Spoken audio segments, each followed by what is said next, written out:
ನಮಸ್ಕಾರ ಗೆಳೆಯರೇ, ದೇಶ ಪ್ರೇಮಿಗಳೇ, ನಮ್ಮ ಕನ್ನಡ ಡಿಫೆನ್ಸ್ ನ್ಯೂಸ್ ಯೂಟ್ಯೂಬ್ ಚಾನಲ್ಗೆ ಸ್ವಾಗತ ನಿಮಗೆ.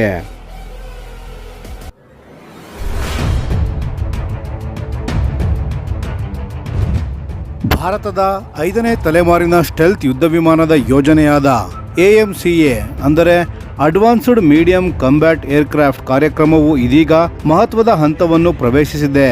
ಇತ್ತೀಚೆಗೆ ರಕ್ಷಣಾ ಸಚಿವಾಲಯವು ಈ ಯೋಜನೆಗಾಗಿ ರಿಕ್ವೆಸ್ಟ್ ಫಾರ್ ಪ್ರಪೋಸಲ್ ಅಥವಾ RFP ಯನ್ನು ಹೊರಡಿಸಿದ್ದು, ಇದರ ಮೂಲಕ AMCA ಅಭಿವೃದ್ಧಿಗೆ ಸಂಬಂಧಿಸಿದ ಮಹತ್ವಾಕಾಂಕ್ಷಿ ಗುರಿಗಳನ್ನು ನಿಗದಿಪಡಿಸಲಾಗಿದೆ. ಹೊಸ ಮಾರ್ಗಸೂಚಿಗಳ ಪ್ರಕಾರ ಒಪ್ಪಂದಕ್ಕೆ ಸಹಿ ಹಾಕಿದ ದಿನದಿಂದ 84 ತಿಂಗಳುಗಳ ಒಳಗೆ ಅಂದರೆ 7 ವರ್ಷಗಳ ಅವಧಿಯಲ್ಲಿ 5 ಪ್ರೊಟೋಟೈಪ್ ವಿಮಾನಗಳು ಒಟ್ಟು 1800 ಪರೀಕ್ಷಾ ಹಾರಾಟಗಳನ್ನು ಪೂರ್ಣಗೊಳಿಸಬೇಕಾಗಿದೆ. ಈ ಗುರಿಯನ್ನು ಸಾಧಿಸಲು ಪ್ರತಿ ತಿಂಗಳು ಸರಾಸರಿ 21 ಪರೀಕ್ಷಾ ಹಾರಾಟಗಳನ್ನು ನಡೆಸಬೇಕಾಗುತ್ತದೆ. ಇದಕ್ಕಿಂತಲೂ ಮುಖ್ಯವಾಗಿ ಮೊದಲ AMCA ಪ್ರೊಟೋಟೈಪ್ ಒಪ್ಪಂದ ಅಂತಿಮಗೊಂಡ ಕೇವಲ 30 ತಿಂಗಳುಗಳಲ್ಲೇ ಮೊದಲ ಬಾರಿಗೆ ಆಕಾಶಕ್ಕೇರಬೇಕೆಂದು ಗುರಿ ನಿಗದಿಯಾಗಿದೆ. ಈ ವೇಗವನ್ನು ಗಮನಿಸಿದರೆ AMCA ಕಾರ್ಯಕ್ರಮವು ಭಾರತದ ಹಿಂದಿನ ವಿಮಾನಗಳ ಅಭಿವೃದ್ಧಿ ಅನುಭವಗಳು ಮತ್ತು ಜಾಗತಿಕ ಮಟ್ಟದ ಆಧುನಿಕ ಮಾನದಂಡಗಳ ನಡುವಿನ ಸ್ಥಾನವನ್ನು ಪಡೆದುಕೊಳ್ಳುತ್ತಿದೆ. ಭಾರತದ ಸ್ವದೇಶಿ ಲೈಟ್ ಕಂಬ್ಯಾಟ್ ಏರ್ಕ್ರಾಫ್ಟ್ ತೇಜಸ್ ಯೋಜನೆಯನ್ನು ನೆನಪಿಸಿಕೊಂಡರೆ ಅದರ ಅಭಿವೃದ್ಧಿ ಹಂತದಲ್ಲಿ ತಿಂಗಳಿಗೆ ಕೇವಲ 15 ರಿಂದ 19 ಪರೀಕ್ಷಾ ಹಾರಾಟಗಳು ಮಾತ್ರ ನಡೆಯುತ್ತಿದ್ದವು.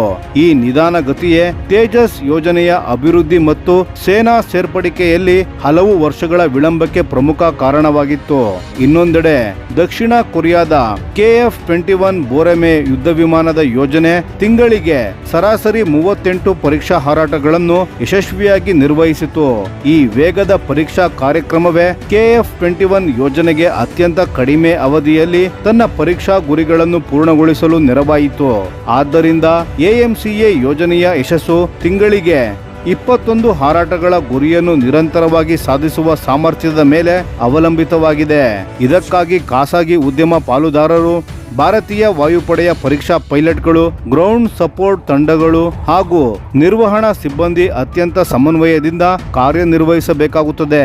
ವಿಮಾನಗಳು ಯಾವಾಗಲೂ ಹಾರಾಟಕ್ಕೆ ಸಿದ್ಧವಾಗಿರುವಂತೆ ನೋಡಿಕೊಳ್ಳುವುದು, ಮಿಷನ್ಗಳ ನಡುವಿನ ಸಮಯವನ್ನು ಕಡಿಮೆಗೊಳಿಸುವುದು ಹಾಗೂ ಹವಾಮಾನ ಸಂಬಂಧಿತ ಅಡಚಣೆಗಳನ್ನು ಸಮರ್ಥವಾಗಿ ನಿರ್ವಹಿಸುವುದು ಬಹಳ ಮುಖ್ಯವಾಗಲಿದೆ. ಈ ಬೃಹತ್ ಪರೀಕ್ಷಾ ಕಾರ್ಯಕ್ರಮಕ್ಕೆ ಬೆಂಬಲ ನೀಡಲು ಮತ್ತು ವಿಶ್ವಮಟ್ಟದ ಟೆಲಿಮೆಟ್ರಿ ಸೌಲಭ್ಯವನ್ನು ಒದಗಿಸಲು ಆಂಧ್ರ ಪ್ರದೇಶದ ಪುಟ್ಟಪರ್ತಿಯಲ್ಲಿ ಏರೋನಾಟಿಕಲ್ ಡೆವಲಪ್ಮೆಂಟ್ ಏಜೆನ್ಸಿ ಅಥವಾ ADA ಸುಮಾರು 2,000 ಕೋಟಿ ರೂಪಾಯಿ ವೆಚ್ಚದಲ್ಲಿ ಹೊಸ core integration and flight testing centre ಅನ್ನು ನಿರ್ಮಿಸುತ್ತಿದೆ. ಇದೇ ಕೇಂದ್ರವು AMCA ಪರೀಕ್ಷಾ ಹಾರಾಟಗಳ ಪ್ರಮುಖ ಕೇಂದ್ರವಾಗಿ ಕಾರ್ಯನಿರ್ವಹಿಸಲಿದೆ. ಈ ಯೋಜನೆಯ ಮತ್ತೊಂದು ಐತಿಹಾಸಿಕ ಅಂಶವೆಂದರೆ ಈ ಹಂತದಲ್ಲಿ ಸರ್ಕಾರಿ ಸ್ವಾಮ್ಯದ ಹಿಂದೂಸ್ತಾನ್ ಏರೋನಾಟಿಕ್ಸ್ ಲಿಮಿಟೆಡ್ ಅಥವಾ HAL ಅನ್ನು ಪ್ರೊಟೋಟೈಪ್ ಅಭಿವೃದ್ಧಿಯಿಂದ ಹೊರಗಿಡಲಾಗಿದೆ. ಬದಲಾಗಿ ಸರ್ಕಾರವು ಖಾಸಗಿ ವಲಯದ ಕನ್ಸೋರ್ಟಿಯಂಗಳನ್ನು ಆಯ್ಕೆ ಮಾಡಲು ಮುಂದಾಗಿದೆ.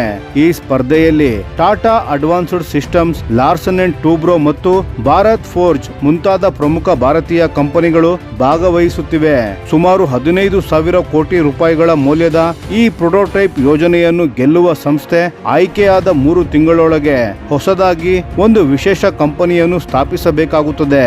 ಖಾಸಗಿ ವಲಯದ ನೇತೃತ್ವಕ್ಕೆ ಒತ್ತು ನೀಡುವ ಮೂಲಕ ಹಿಂದಿನ ಸಂಪೂರ್ಣ ಸರ್ಕಾರಿ ನಿಯಂತ್ರಣದ ಯೋಜನೆಗಳಿಗಿಂತ ಹೆಚ್ಚು ಹೊಣೆಗಾರಿಕೆ ಮತ್ತು ಕಾರ್ಯಕ್ಷಮತೆಯನ್ನು ಖಚಿತಪಡಿಸುವುದು ಸರ್ಕಾರದ ಉದ್ದೇಶವಾಗಿದೆ. ಆಯ್ಕೆಯಾಗುವ ಕನ್ಸೋರ್ಟಿಯಂ ತಿಂಗಳಿಗೆ 21 ಪರೀಕ್ಷಾ ಹಾರಾಟಗಳ ಗುರಿಗಳನ್ನು ಸಾಧಿಸಲು ಅಥವಾ ಅದಕ್ಕಿಂತ ಹೆಚ್ಚಿನ ಸಾಧನೆ ಮಾಡಲು ಸಾಧ್ಯವಾದರೆ AMCA ಯೋಜನೆಯ ಹಿಂದಿನ ಭಾರತೀಯ ವಿಮಾನ ಯೋಜನೆಗಳನ್ನು ಕಾಡಿದ್ದ ದಶಕಗಳ ವಿಳಂಬವನ್ನು ಯಶಸ್ವಿಯಾಗಿ ತಪ್ಪಿಸಿಕೊಳ್ಳಬಹುದು. ಅತ್ಯಾಧುನಿಕ ಸ್ಟೆಲ್ತ್ ತಂತ್ರಜ್ಞಾನ, ಸುಧಾರಿತ ಸೆನ್ಸಾರ್, ಇಂಟರ್ನಲ್ ವೆಪನ್ ಬೇಗಳು ಹಾಗೂ ಸೂಪರ್ ಕ್ರೂಸ್ ಸಾಮರ್ಥ್ಯ ಹೊಂದಿರುವ GE F414 ಇಂಜಿನ್ಗಳನ್ನು ಒಳಗೊಂಡ 5ನೇ ತಲೆಮಾರಿನ ಯುದ್ಧ ವಿಮಾನವಾಗಿದ್ದರೂ ಈ ಗುರಿ ವಾಸ್ತವಿಕವಾಗಿಯೇ ಕಾಣುತ್ತಿದೆ. ಭಾರತೀಯ ವಾಯುಪಡೆಯ ದೃಷ್ಟಿಯಿಂದ ಈ ಸಮಯ ಮಿತಿಯನ್ನು ಪಾಲಿಸುವುದು ಅತ್ಯಂತ ಮಹತ್ವದ ಮಹತ್ವದ್ದಾಗಿದೆ. ಯಾಕೆಂದರೆ ಪ್ರಸ್ತುತ ಯುದ್ಧ ವಿಮಾನಗಳ ಸಂಖ್ಯೆಯಲ್ಲಿ ಉಂಟಾಗುತ್ತಿರುವ ಕೊರತೆಯನ್ನು ಸರಿಪಡಿಸಲು ವಾಯುಪಡೆಯು 2030ರ ದಶಕದ ಮಧ್ಯಭಾಗದಿಂದ AMCAಯ ಮೊದಲ ಸ್ಕ್ವಾಡ್ರನ್ಗಳನ್ನು ಸೇರ್ಪಡೆಗೊಳಿಸುವ ಯೋಜನೆ ಹೊಂದಿದೆ.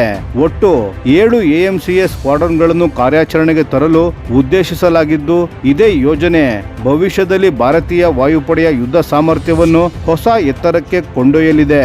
ಹಾಗಾದರೆ ಖಾಸಗಿ ವಲಯದ ನೇತೃತ್ವದಲ್ಲಿ ನಡೆಯಲಿರುವ ಈ ಹೊಸ ಪ್ರಯೋಗ ಭಾರತದ ಅತ್ಯಂತ ಮಹತ್ವಾಕಾಂಕ್ಷಿ ಯುದ್ಧ ವಿಮಾನದ ಯೋಜನೆಯನ್ನು ಸಮಯಕ್ಕೆ ಸರಿಯಾಗಿ ಯಶಸ್ಸಿನತ್ತ ಕೊಂಡೊಯ್ಯಬಹುದೇ?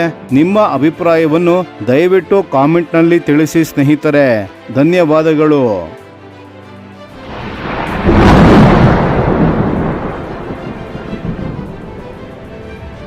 ಈ ವಿಡಿಯೋ ನಿಮಗೆ ಇಷ್ಟವಾಗಿದ್ದರೆ ಲೈಕ್ ಮಾಡಿ ಮತ್ತು ನಮ್ಮ ಚಾನೆಲ್ ಅನ್ನು ಸಬ್ಸ್ಕ್ರೈಬ್ ಮಾಡಿ ಹಾಗೂ ಬೆಲ್ ಐಕಾನ್ ಒತ್ತಿ. ಯಾವ ಅಪ್ಡೇಟ್ಗೂ ಮಿಸ್ ಆಗಬೇಡಿ. ಡಿಫೆನ್ಸ್ ಸುದ್ದಿಗಳನ್ನು ತ್ವರಿತವಾಗಿ ಪಡೆಯಿರಿ. ನಿಮ್ಮ ಬೆಂಬಲವೇ ನಮ್ಮ ಶಕ್ತಿ. ಭಾರತ ಬಲಿಷ್ಠವಾಗಲಿ ಎಂದು ಆಶಿಸುತ್ತಾ ಭಾರತ ಮಾತೆಗೆ ಜೈ. ಧನ್ಯವಾದಗಳು.